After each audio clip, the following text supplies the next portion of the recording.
Saudara-saudari terkasih dari keluarga Vincentian, saya mau hari ini memperingatkan sesuatu yang sama sekali tidak boleh diabaikan oleh keluarga Vincentian, yaitu Hari Kaum Miskin Sedunia.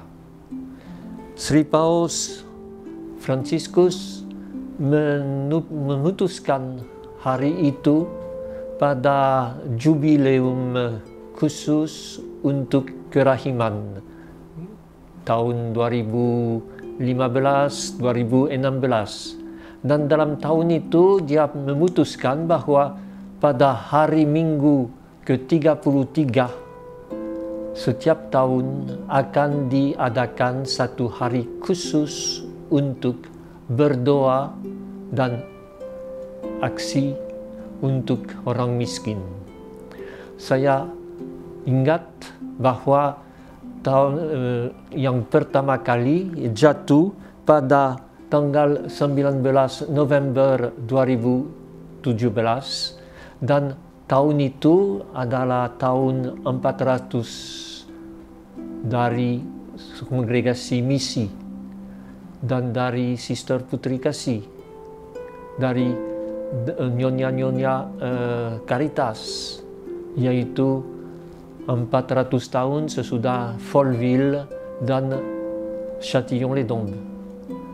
Tidak kebetulan hari khusus untuk orang miskin jatuh untuk pertama kali pada tahun 2017. Dan dalam pesannya tahun ini untuk tanggal 14 November 2017, yaitu hari Minggu 33 dalam tahun liturgi, tahun biasa, Sri Paus tanpa menyebutnya seringkali ambil hal-hal yang begitu sering berada dalam mulut Santo Vincentius de Paul. Dia berkata bahwa orang-orang miskin adalah orang yang menginjili kita. Itu yang sangat penting dalam spiritualitas kita orang Vincentian. Bukan menjadi penderma dari atas, tetapi justru menjadi serupa dengan mereka, menjadi dekat dengan mereka, empati, yaitu merasa apa yang mereka rasakan untuk mengeluarkan bersama dengan mereka dari kemiskinan. Kemiskinan, kata Sri Paus, bukan taksir atau bukan nasib, tetapi akibat ketidakadilan yang di seluruh dunia. Dia ambil sebagai teks untuk meditasi untuk hari Minggu, hari orang miskin sedunia untuk tahun ini, teks dari Markus, di mana Yesus diurapi oleh seorang perempuan. Tidak disebut nama perempuan itu. Dan diurapi dengan minyak wangi yang begitu mahal, sama mahal seperti gaji 1 tahun, sehingga murid-murid lain, dan terutama dalam Injil Yohanes, Yudas berkata, apa guna pemborosan itu? Lebih baik kalau wangian dijual dan uangnya dibagikan kepada orang miskin, derma. Tapi justru Yesus berkata, bukan. Orang miskin selalu akan ada bersama dengan kami. Dan dengan demikian, Yesus tidak mau supaya kita berkata, ya apa boleh buat, orang miskin tetap ada, udahlah, kita lewat saja. Tetapi sebaliknya, dia tahu bahwa dia sendiri yang pertama orang miskin. Dia sendiri yang akan ditolak karena peristiwa itu dalam perjalanan menuju Yerusalem. Dia sendiri tahu bahwa dia akan sungguh-sungguh yang paling miskin. Dia mengosongkan diri menjadi serupa dengan kita sampai mau mati dan mati di salib. Dia juga berkata bahwa jangan menghina perempuan itu. Sri Paus menekankan justru dalam pesannya bahwa di antara orang miskin, wanita yang paling disingkirkan, dihinakan, dibuat tidak dihargai. Lihatlah dalam gereja kita, suara perempuan nol. Maka Sri Paus justru menekankan Yesus mau justru melihat dalam perempuan yang sudah mengurapinya dengan mendahului apa yang akan terjadi sebelum Yesus dikuburkan. Dalam perempuan itu, Yesus melihat si miskin yang justru menjadi orang yang akan diwartakan di mana saja Injil diwartakan. Ini kata Yesus, di mana saja Injil akan diwartakan, karya perempuan itu akan disebut. Maka dalam hal ini, Sri Paus menekankan bahwa bukan soal mau menjadi orang yang memberi derma, tetapi justru menjadi sekawan, dekat dengan orang miskin.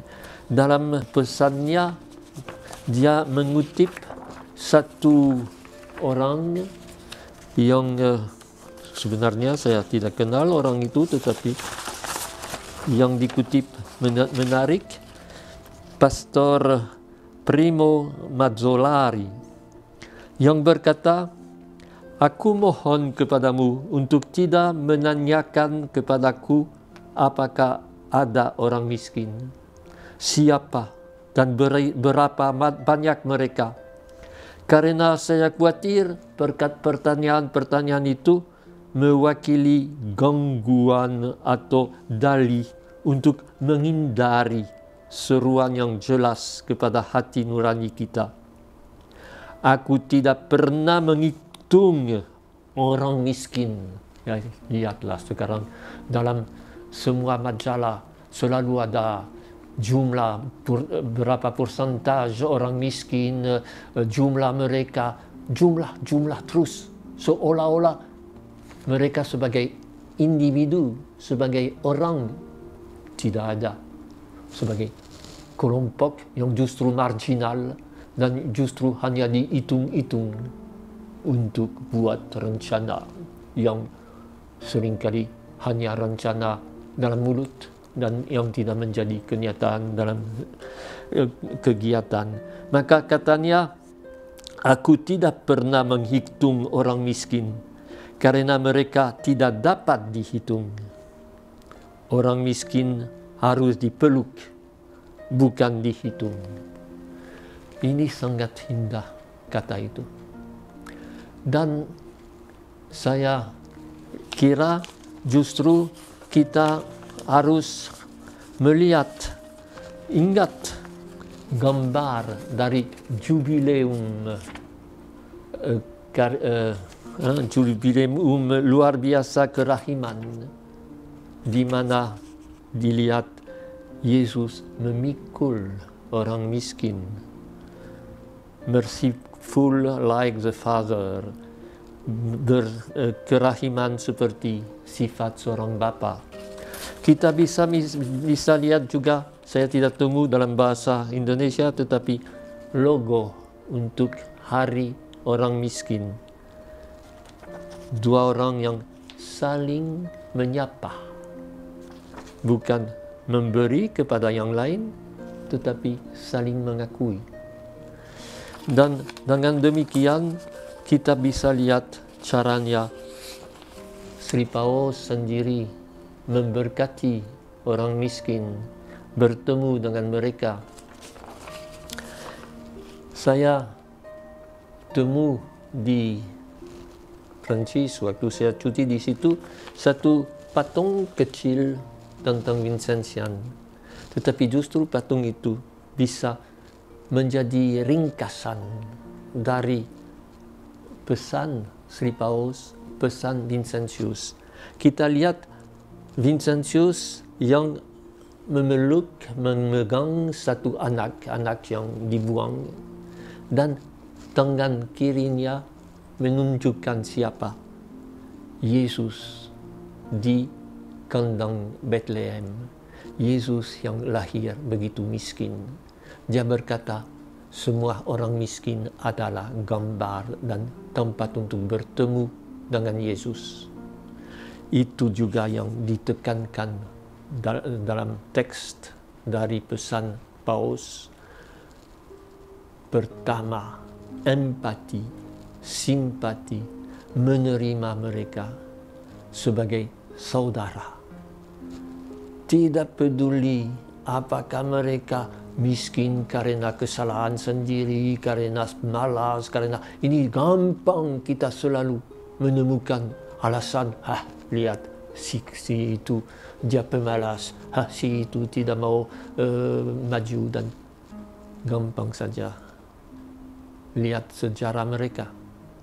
Apa sebab mereka acuh tak acuh? Apa mereka jatuh dalam tindakan yang seringkali berdosa, mencuri, keras, dan lain-lain? Lihat juga nasib perempuan.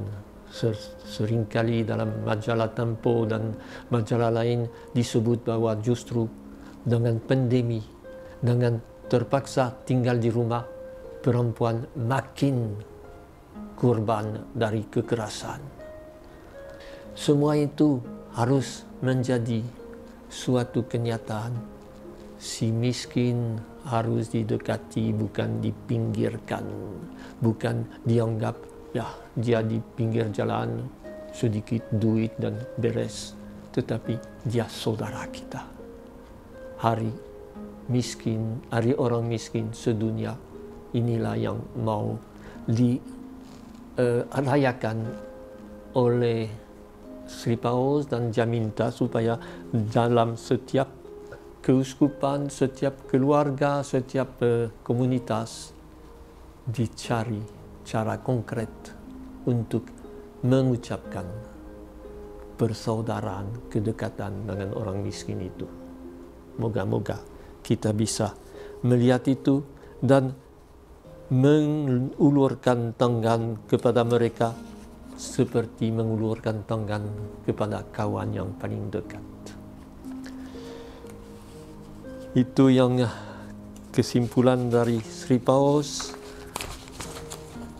Saya mengharapkan agar perayaan Hari Orang Miskin sedunia yang sekarang memasuki tahun yang kelima akan tumbuh di gereja-gereja lokal dan mengilhami gerakan penginjilan yang bertemu secara pribadi dengan orang miskin dimanapun mereka berada. Orang miskin hadir di tengah-tengah kita. Betapa Injilnya jika kita dapat mengatakan dengan segenap kebenaran, kita juga miskin. Karena hanya dengan cara ini kita benar-benar dapat mengenali mereka, menjadikan mereka bagian dari hidup kita dan sarana keselamatan kita. Inilah kata Sri Paus yang diucapkan pada tanggal 13 Juni 2021 pada peringatan Santo Antonius dari Padua, dan kita juga akan merayakan itu sesudah merayakan pada tanggal 11 November Santo Martinus dari Tours. Kita tahu kisahnya. Dia masih katekumen, dia tentara, pulang ke tempatnya berkuda musim dingin, dan waktu itu di pinggir jalan ada seorang miskin yang telanjang dan kedinginan. Maka Martinus tanpa pikir panjang ambil pedangnya dan potong mantelnya menjadi dua dan beri sebagian dari mantel itu kepada si miskin dan dia pulang. Malam hari waktu dia tidur, dia mimpi. Apa yang dia lihat? Yesuslah yang pakai bagian dari mantelnya. Yesuslah si kecil, si miskin yang kedinginan. Dan waktu itu Martinus berkata, Tuhan, seandainya saya sadar bahwa Engkaulah di pinggir jalan, bukan separuh dari mantel saya yang akan beri, tetapi seluruhnya. Itu suatu kata yang indah sekali. Semoga kita juga mau dekat dengan si miskin dan bukan menjadi orang yang menyingkirkan mereka. Aku